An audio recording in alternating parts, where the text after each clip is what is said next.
Well, guys, this is one of my favorite lectures all year. I look forward to getting to talk about one of my favorite novels, which is Cormac McCarthy's 2006 book, The Road.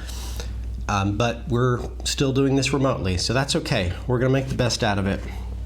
You know, when we started the Western Civ sequence in the fall, we began with this question.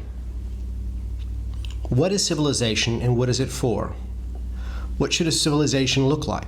Why are we building one? And to answer that question, we looked at the history of Western civilization. We looked at some of the greatest literature in Western Civ. We didn't choose Western civilization because we felt it was superior to other civilizations, but primarily because this is where we are. And to know anything, you need to begin with where you are.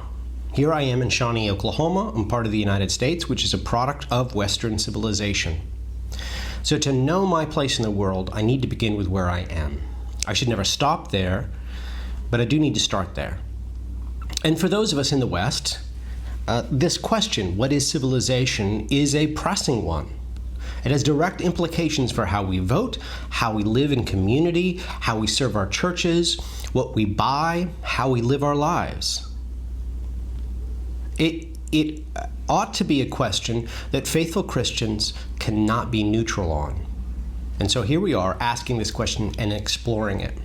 We began our exploration with that great work of Western literature, the Aeneid by Virgil.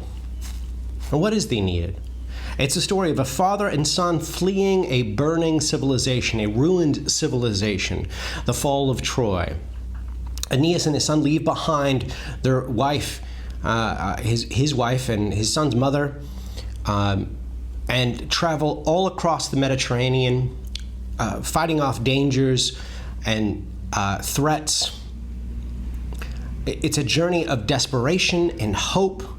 Aeneas' preoccupation is, in large part, protecting his son, keeping him alive, so that his son can be the founder of a new civilization. Since the old one is gone, the old Troy is gone, we need a new civilization.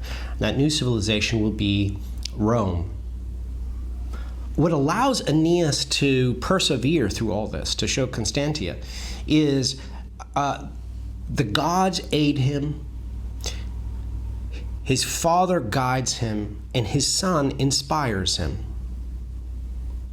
And these things give him the inner resources to persevere.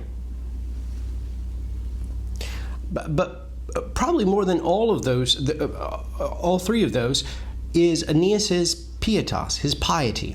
Aeneas is pious, and that piety means devotion to the gods and devotion to his father and care and concern for his son. And it's because of those inner things that Aeneas can persevere. Aeneas's goal here in founding Rome is not merely to find a new home. If you recall, this isn't a story about people moving to a new location. It's about the founding of a new civilization. And it's the civilization to end all civilizations in the Roman minds. This is from book 6. This is when Aeneas visits his father in the underworld. And his father gives him a prophecy about what Rome will be like. He says, your mission, Rome, is to rule the world. These will be your arts: to establish peace, to spare the humbled, and to conquer the proud. So here we get an early answer to that question, what is civilization? And for Virgil, the answer seems to be that civilization is what we use to push back against chaos, to establish order. And we do that through laws, through roads, through practices, through all these sorts of things, all these social mechanisms, but also through piety. Now here we are at the end of Civ, not quite the end of the road, but we are at the end of Civ, and we are reading The Road. And here we have another story of a father and son fleeing a collapsed civilization, leaving behind a wife and mother, fighting off bandits and cannibals, starvation, hunger, that's the same thing as starvation, thirst, darkness, cold. Pushing back all these things to survive in the hope that a better world is out there. One of the differences, and there are a number, between the Aeneid, the journey from a fallen civilization to a new one, and the Aeneid versus the Road, is that the father in the Road lives after the 20th century, after the horrors of the 20th century and the secularization that accompanies them. The father in the Road lives in a world where the gods seem to have retreated. In Nietzsche's language, God is apparently dead. The father lives in a world where his ancestors and tradition seem to either be meaningless or absent. And here you should be thinking about the Enlightenment project and its questioning of all traditions. Well, here's one end to that project: the loss of all traditions. But he does have his son. There he is like Aeneas. He has his son.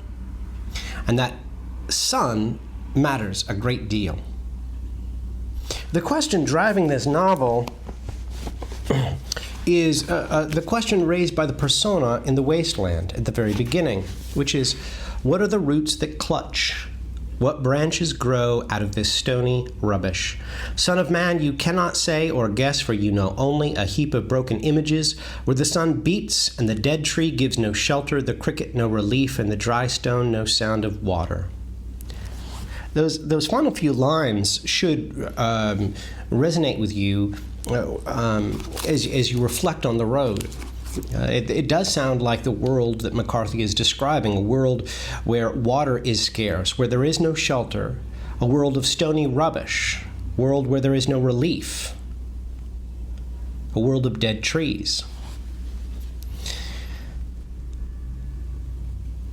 Eliot's persona asks this important question: what are the roots that clutch?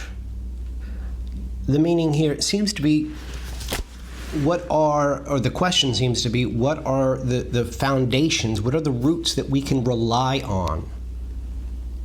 And in a world of broken images, what can we depend on? What foundation can we build a civilization and our lives upon? What's left? Interestingly, Eliot says, son of man, which is actually what the boy is, a son of man. He says, son of man, you cannot know or guess, for you know only a heap of broken images. And that, in some ways, describes the experience of the boy in the road. He was born after whatever cataclysmic event ended civilization. McCarthy doesn't tell us because, frankly, McCarthy is not really concerned about whether it was the atom bomb or whether it was global warming or aliens or whatever. He is interested in the existential question. And we'll get to that in a minute. But this boy is born after that cataclysmic event. He only knows a world of literally broken images. There is no order. There is no state. There are no clear ways of understanding a coherent world. All he sees is brokenness. But for Eliot's persona, he says, you can't. If that's your state, if you've only known a broken world, you'll never know, or you won't be able to figure out what roots we can turn to, what foundations we can turn to. McCarthy comes to a different answer. His conclusion seems to be that actually there are things innate in us that point outside of us that can lead us to some foundations. We'll discuss that as the text goes on. But this is an important question. And it's a question we've been studying for about half the semester. What are the roots that clutch? Western tradition is a tremendous monument to human ingenuity and power, to humanism. But if we peeled back all the layers of custom, of artifice, of technology, of systems, of order, institutions, would we have anything left? anything meaningful. In the West, we have not accomplished Aeneas's mission of world peace. We've come historically fairly close, since the Second World War, you might say, but it's not there. We do live, however, in a highly ordered world, in a very complex world, but it's also a world that is highly fragile, and I think that this pandemic has shown us that, has revealed that to us, not without a little bit of anxiety either. So this is an important question to ask. One way to understand McCarthy's novel is as a kind of thought experiment.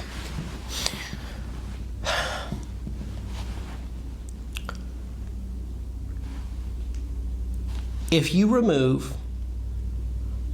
all the trappings of Western civilization, all the trappings of culture and society, is there any reason to live? This observation in many ways reminds me of Marlowe's comments about Kurtz in Heart of Darkness. Remember, Marlowe says that we can't really understand Kurtz because we live in civilization. There seems to be, in other words, truths about our human nature that we can't access because we live in a world that's very comfortable and highly ordered. And it's only when those things are taken away that you know who you really are. This is what he says about Kurtz. How could you understand him with solid pavement under your feet? Think about how this is similar to some of the scenes in The Road.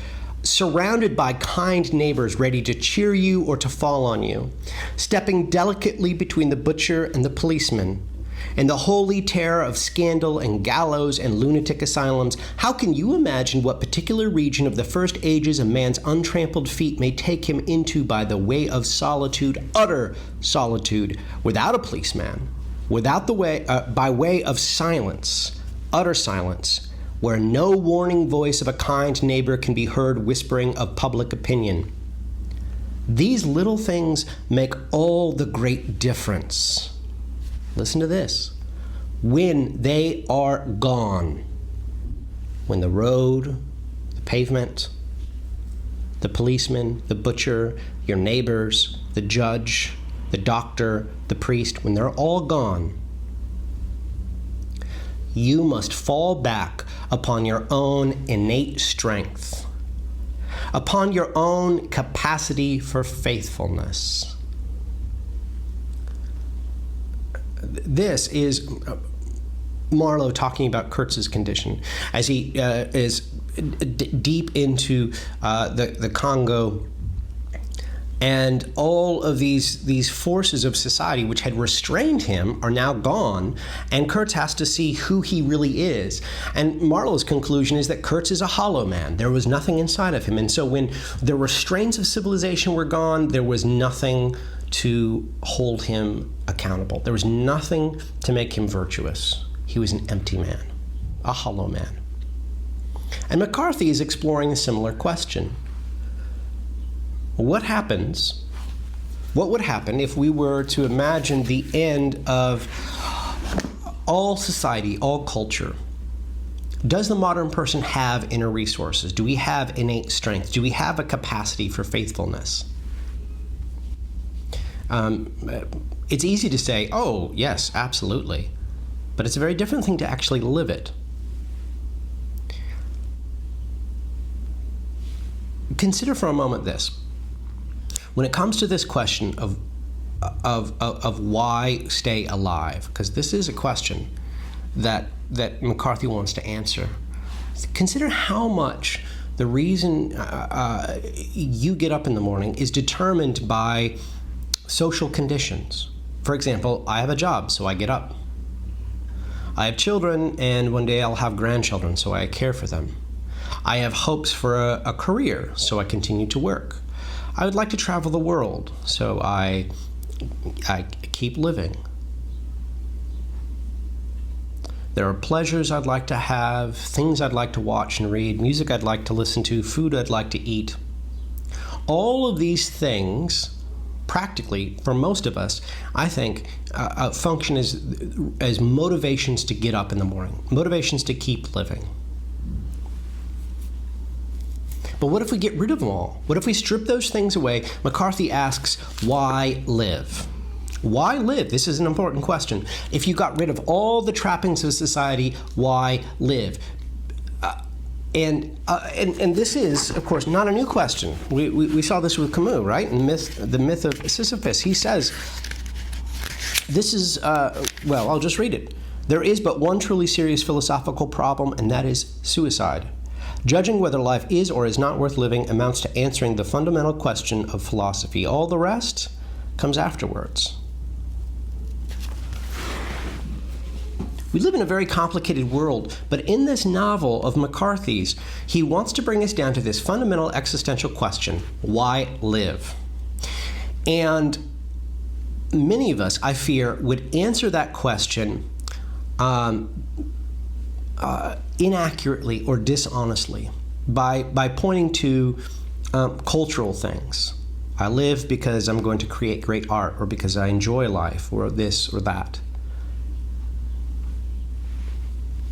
And if that's the case, then that means that your justification, your reason for living, is entirely dependent upon the whims of culture, which is a frightening prospect.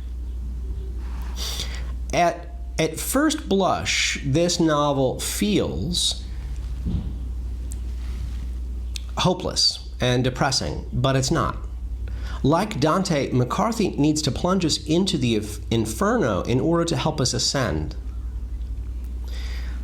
Because it's only when we strip away all these things that we use, all these societal, cultural forces and institutions and influences that we use to orient our life and to give our life meaning and direction. It's only when we strip those away that we can truly ask the question, why live? Why live? And if we can't ask that question, we can't begin to answer it. What does it mean to live? Why is it worth living? If we cannot get to a place where we can ask that question, or if we cannot give a good answer to it, then we are hollow men, like Kurtz. We are people who only continue to live and go through the day motion by motion because we're in the habit of living. We don't have that capacity for faithfulness. So I want you to read this not as a hopeless novel, but as a novel that returns to that first question: what is civilization? And as we read this, we're going to see that McCarthy's answer in part is that without inner resources, without innate strength, without what Marlowe calls the capacity for faithfulness, without Aeneas's pietas, his piety, our civilization is really only one step away from chaos, the very chaos that civilization is supposed to protect us from. The chaos that Aeneas was given the mission to protect us from. We're only one step away. All right, let's dig into the novel. We're not actually going to begin at the beginning. We're going to begin on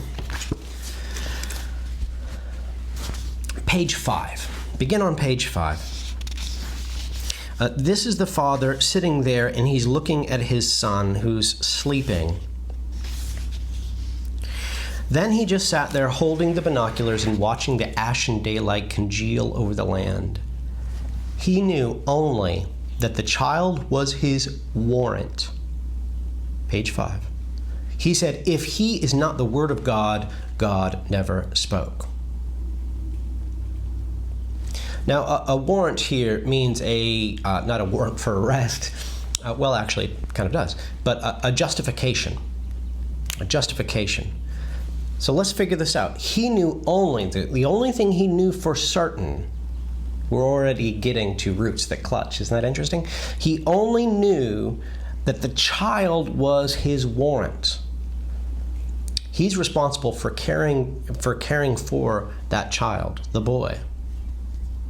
He said, if he is not the word of God, God never spoke. If the boy is not the word of God, if the boy is not a revelation of God's existence, then there is no God. Now, the word warrant here is interesting because there are two ways we can really interpret this, I think. One is we can see it as the father believes that he has the responsibility to care for his son. He's the son's warrant. And that is true, and he will say that elsewhere in the text.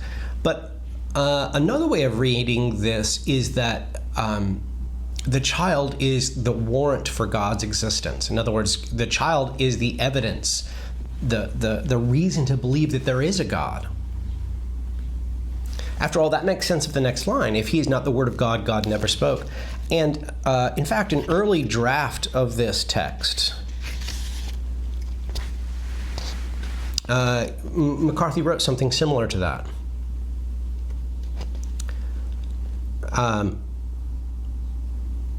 He says, he'd no notion of God except to see in the evidence of his absconding, his leaving, the clearest argument for his existence. That and the child. The child is an argument for God's existence. The child is all the warrant that I hold. The child is all the warrant for God's existence that the man holds. Interesting. Let's figure out what this means. Turn to page 11. We need to see how difficult this world is, how cold and painful this world is. Middle of the page. He lay listening to the water drip in the woods. Bedrock, this, the cold and the silence, the ashes of the late world carried on the bleak and temporal winds to and fro in the void. Carried forth and scattered and carried forth again, everything uncoupled from its shoring, unsupported in the ashen air, sustained by a breath, trembling and brief, if only my heart were stone. This line, if I can find my Nietzsche, here it is. This line reminds me very much of Nietzsche's Parable of the Madman in The Gay Science, where he says, talking about God, the idea that we have killed God, he says,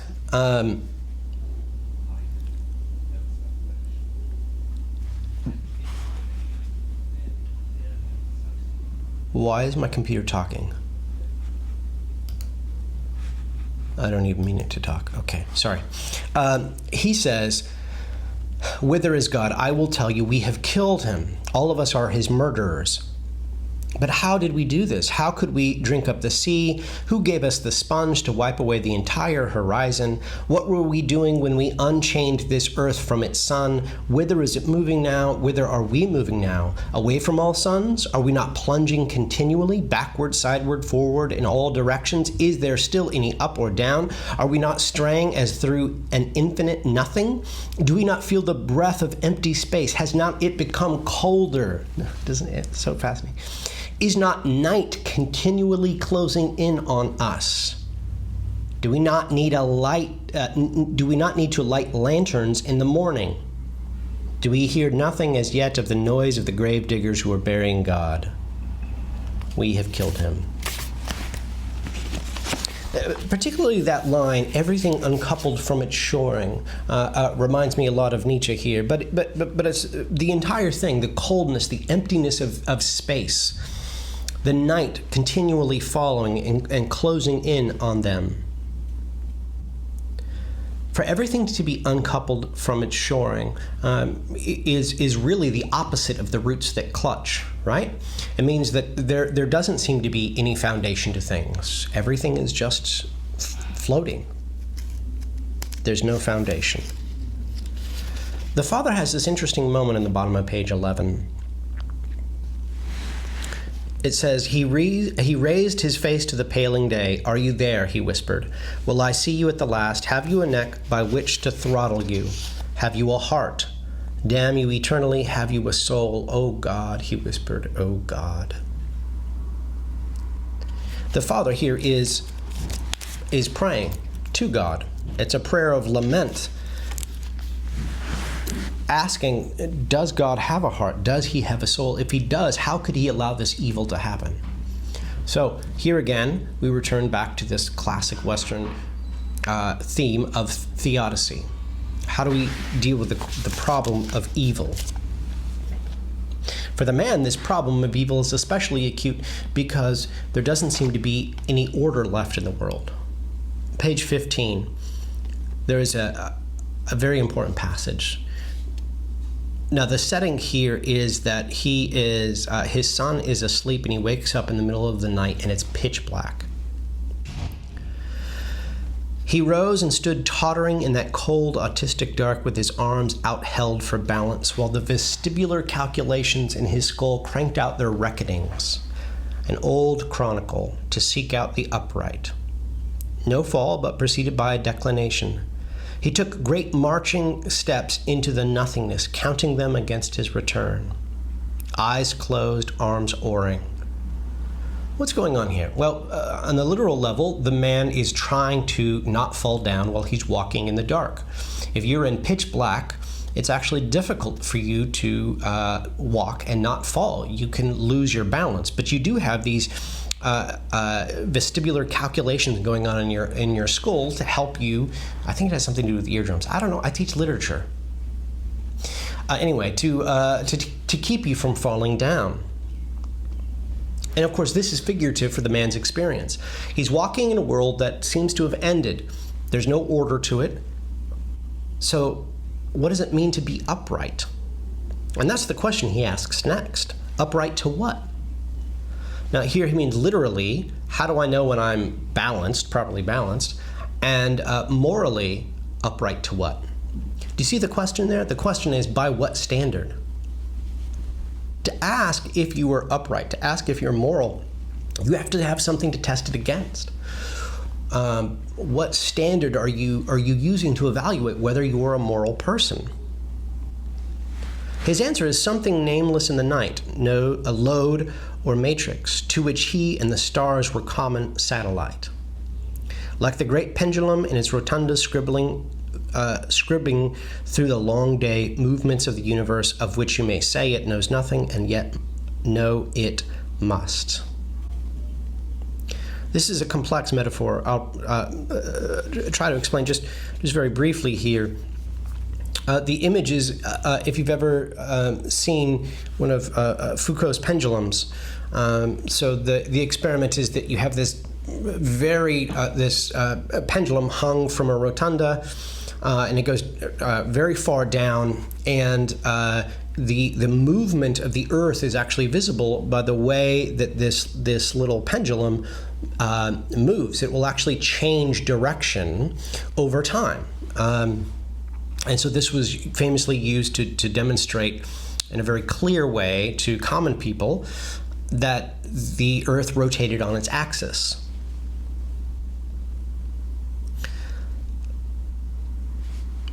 So the significance of this is, he says, the pendulum, it's scribbling through the long day movements of the universe, of which you may say it knows nothing. So the pendulum doesn't actually know that it's following an ordered universe, right? It doesn't actually know that it's following the laws of nature. It doesn't actually know that it's only able to move in the ways that it moves because it's part of this larger universe. And yet, no, it must.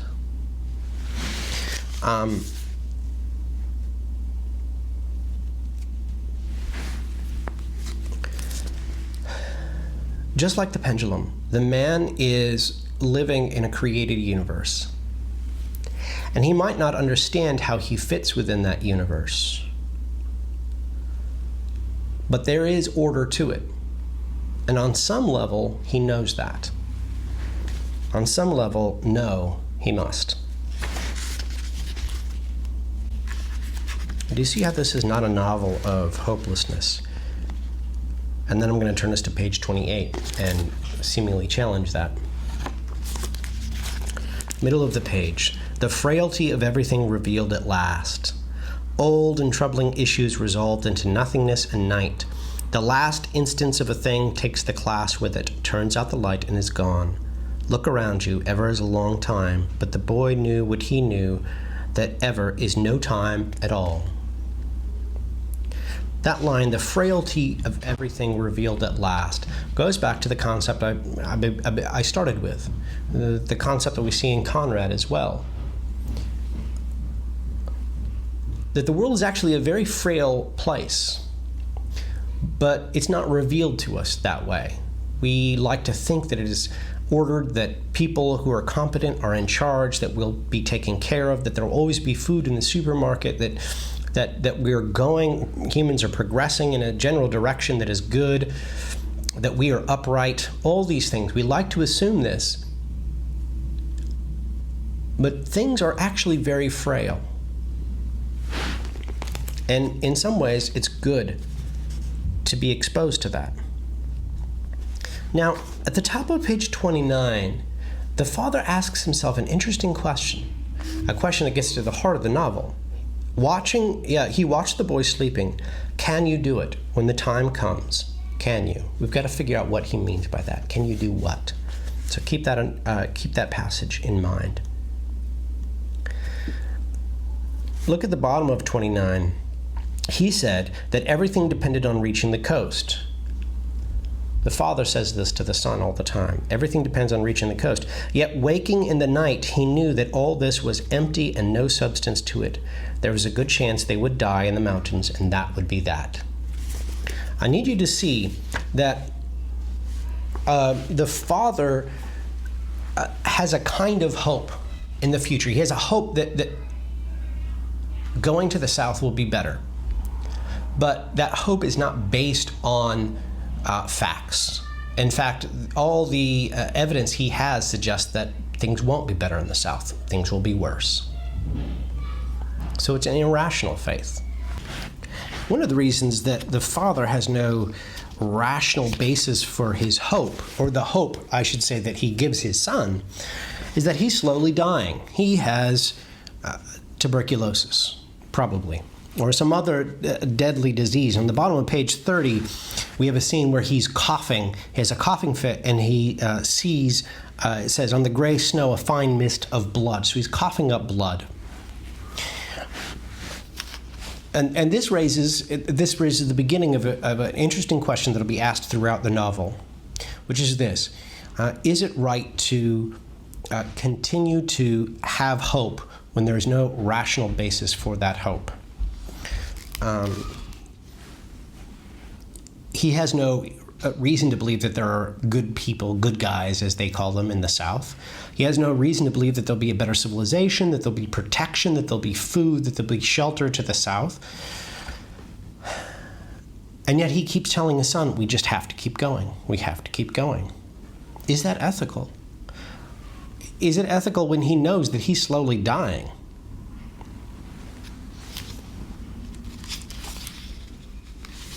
And yet he continues to give his son hope. He continues to tell his son that things are going to be okay. Even when, and consistently, when he has no factual basis for his hope, he continues to tell his son to have hope. On page 35, in this scene, they hear a sharp crack from somewhere in the mountain. Then another. It's just a tree falling, he said. It's okay. The boy was looking at the dead roadside trees. It's okay, the man said. All the trees in the world are going to fall sooner or later, but not on us. And the son responds to this with a great question. It's a very realistic question. This is the kind of thing kids ask you. How do you know? We're sitting here and we're seeing the trees all around us crashing because they're dead in the weight of snow and time. They're eventually just toppling over and falling.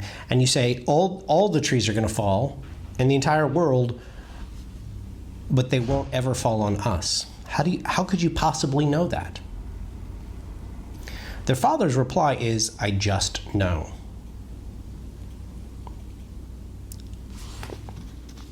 This is not a rational hope. He doesn't have reason to believe that. He doesn't have, I should say, a rational reason to believe that. He doesn't have any empirical evidence that they're always going to be safe. And yet he tells his son, don't worry, we are going to be fine.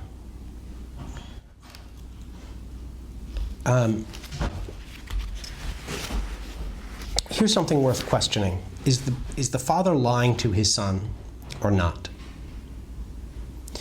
When the father tells his son, don't worry about all these trees that are falling, all the trees in the world will fall one day, but not on us. Is the father lying to his son or not? And if not, what else is it? Because he doesn't know that that's going to be the case. A Christian sociologist named Peter Berger makes an interesting argument along these lines in a little book he wrote called A Rumor of Angels. A Rumor of Angels. And in this book, he's exploring the way we find the transcendent even in the modern world, which is highly secularized.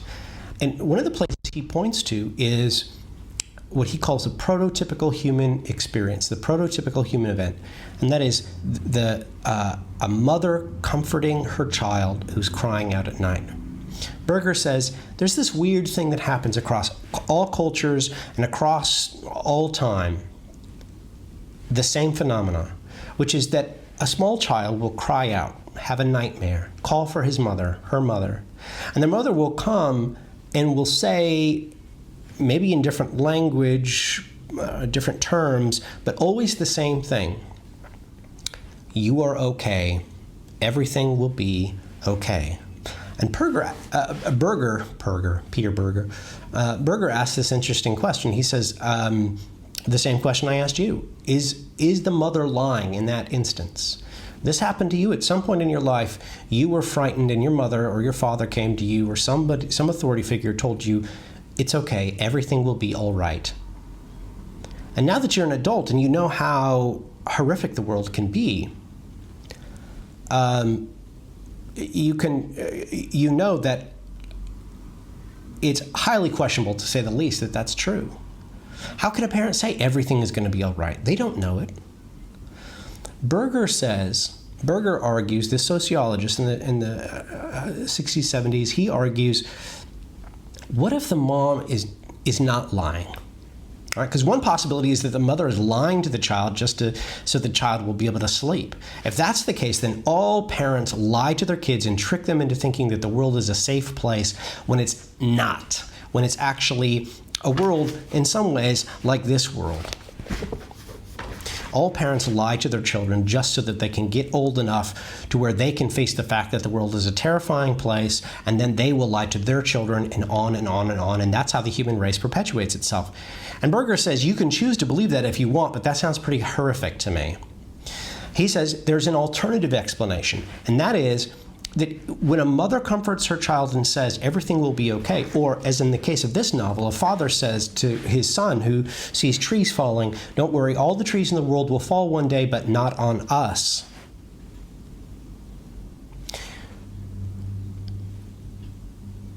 They're basing that hope not on empirical reality, not on the nature of this world. They're basing that hope on something transcendent. In a cosmic sense, specifically in a Christian sense, God is redeeming all things. And so when a parent says, everything will be okay, it's almost another way of saying, God works together all things. God is sovereign. All right, let's keep going. I'll just quickly point out to you on page 50, they meet a man struck by lightning, and this is the first instance of the kid being deeply troubled by the fact that they meet people and that they can't help them. And he asks his father, can't we help him, Papa? No, we can't help him. Can't we help him, Papa? No, we can't. And he cries over it. And his father says on page 52, he's going to die. We can't share what we have, or we'll die too. And this is one of the lessons that the father keeps having to teach his son, is that if they don't look out for themselves, they're going to die, and the people that they could try to save will end up dying anyway. So they just have to keep to themselves and worry about protecting themselves. His son doesn't seem to learn that lesson, though, not even through the entire story. He refuses to accept that idea.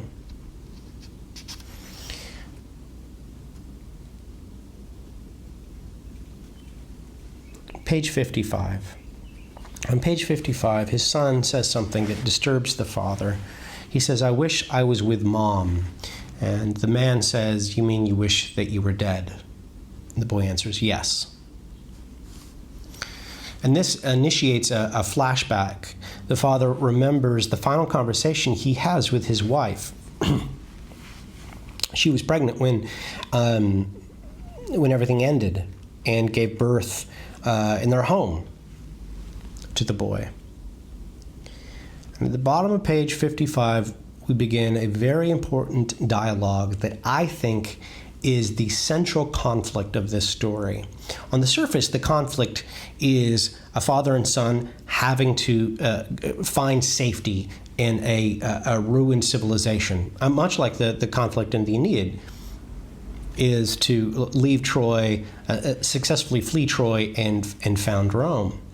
But that's only on the surface, because the real conflict is this question: why live? What makes life worth living? Watch. "We are survivors," he told her across the flame of the lamp. "Survivors?" she said. "Yes. What in God's name are you talking about? We're not survivors. We're the walking dead in a horror film. I'm begging you." "I don't care. I don't care if you cry. It doesn't mean anything to me. Please, stop it.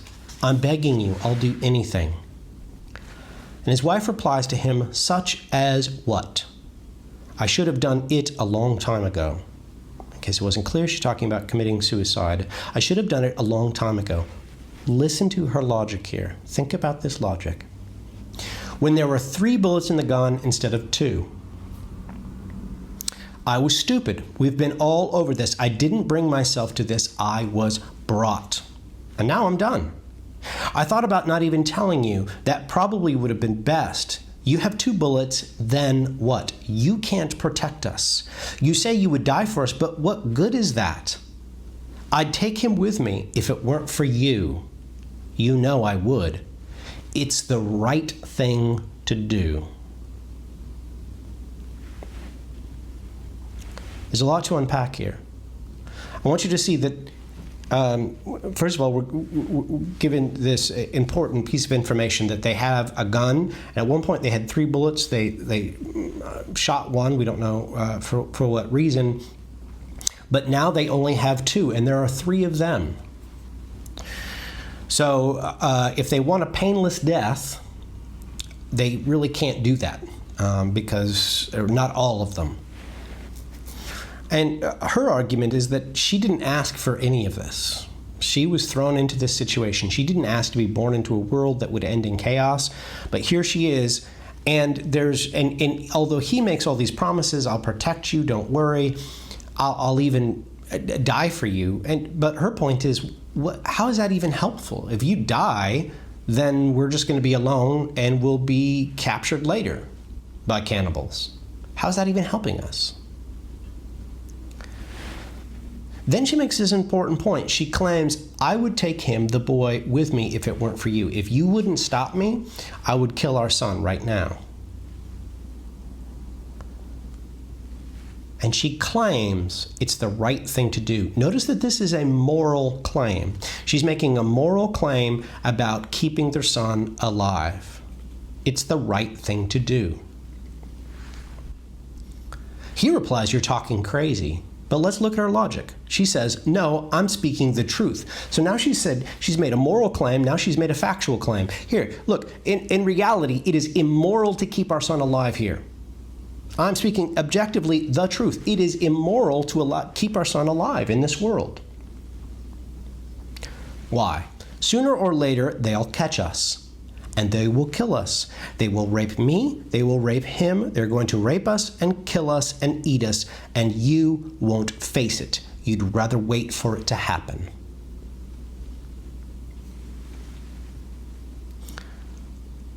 You need to feel the weight of this ethical dilemma. Of course, it goes against the basic nature of being a parent to kill a child. But what if you have a child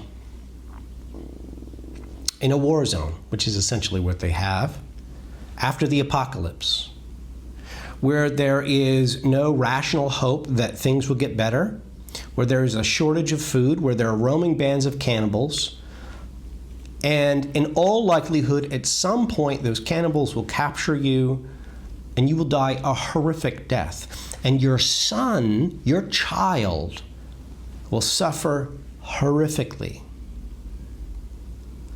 If you know that's the world that we live in, is it ethical to keep your son alive? If keeping your son alive means that your son will suffer horribly, is that ethical? I'm reminded of the Greek tragedy Medea. In the play, she kills her sons because she says, because I'm going to kill the princess, and if I let my sons live, then my enemies will capture them and make them suffer even more. But if I kill them, then I can at least know that I can kill them out of love, and it'll be less suffering for them.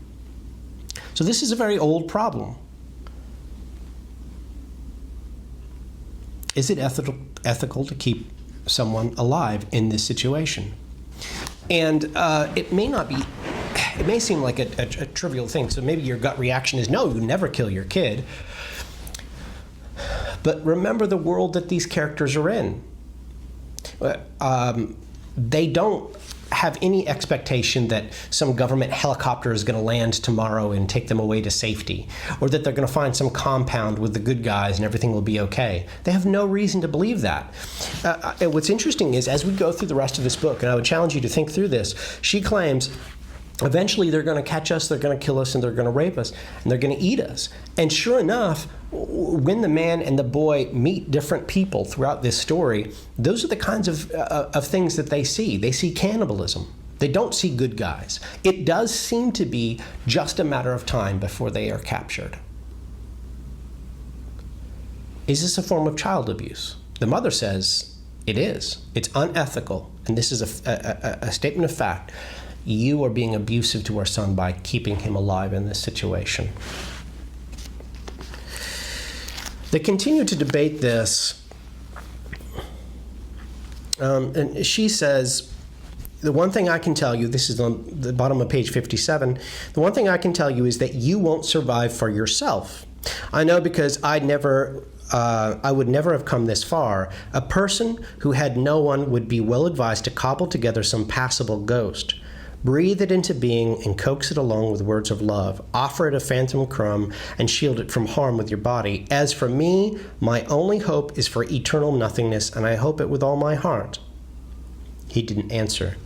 You have no argument because there is none.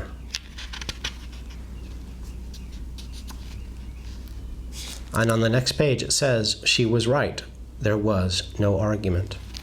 She walks off and slits her wrist with a piece of obsidian. If he admits that there is no argument, then shouldn't he shoot his son and kill himself?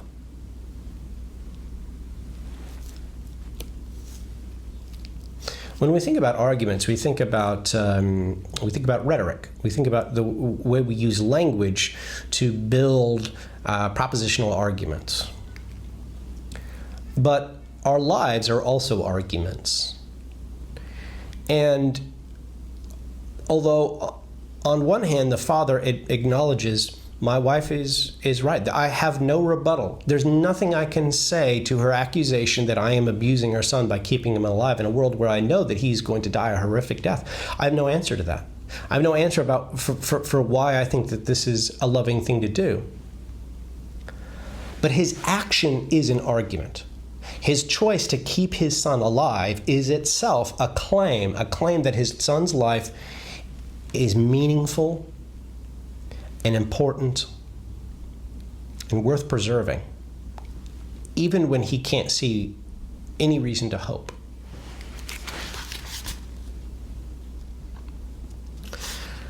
This gets put to the test a few pages later when what's called a road rat, or a bandit, a man in a group of larger group of cannibals stumbles into the woods and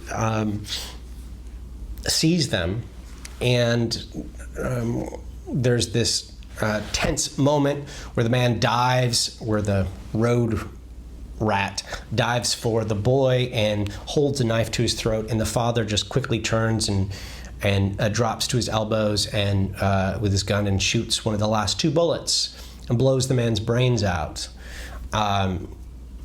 At that point, they're terrified because they know that the people in the convoy are going to be able to hear this, so they just take off running. And he's panicked. On the top of page 68, it says he's thinking, he's holding his son because he's made it a safe distance, and now he's pretty sure, okay, we got away. I don't think they're going to be able to find us. They're going to find that dead body, but I think we've escaped, even though we left our cart and all of our stuff. But I've escaped with my son, and that's what matters. So he's holding his son and he's rocking him back and forth, and he thinks, a single round left in the revolver. You will not face the truth. You will not.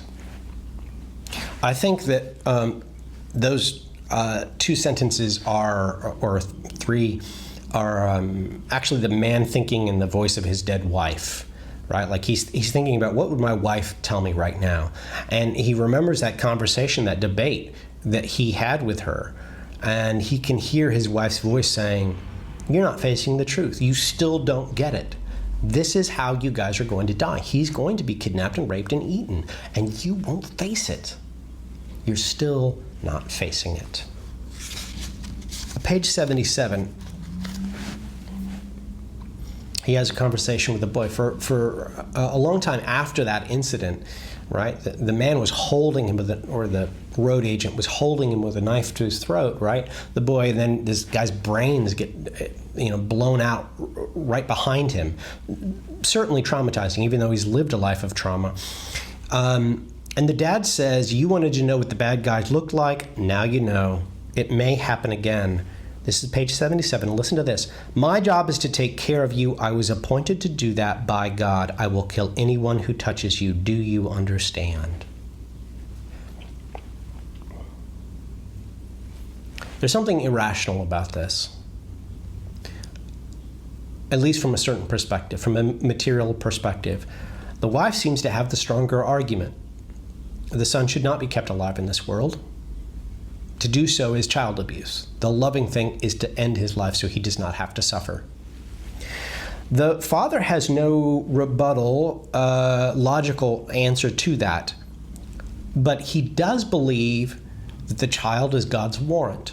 The child is evidence of the existence of God, in other words, and he believes that he has a duty, an obligation before God, and that obligation is to care for his son, to keep his son alive, to protect his son. There's more. On page 83, the son asks him, he says, we're going to be okay, aren't we, Papa? Yes, we are. And nothing bad is going to happen to us? That's right. Because we're carrying the fire? Yes, because we're carrying the fire. This becomes a mantra for the 2 of them. This idea that they are the good guys and they are carrying the fire. The image of carrying the fire, lots of allusions. This could be an allusion to many different things. One of the first that come to mind is Prometheus stealing fire to the gods to help create human civilization. The basis of human civilization in the Greek mind is fire, and the ability to create and sustain fires. And Prometheus steals it from the gods and gives it to the humans,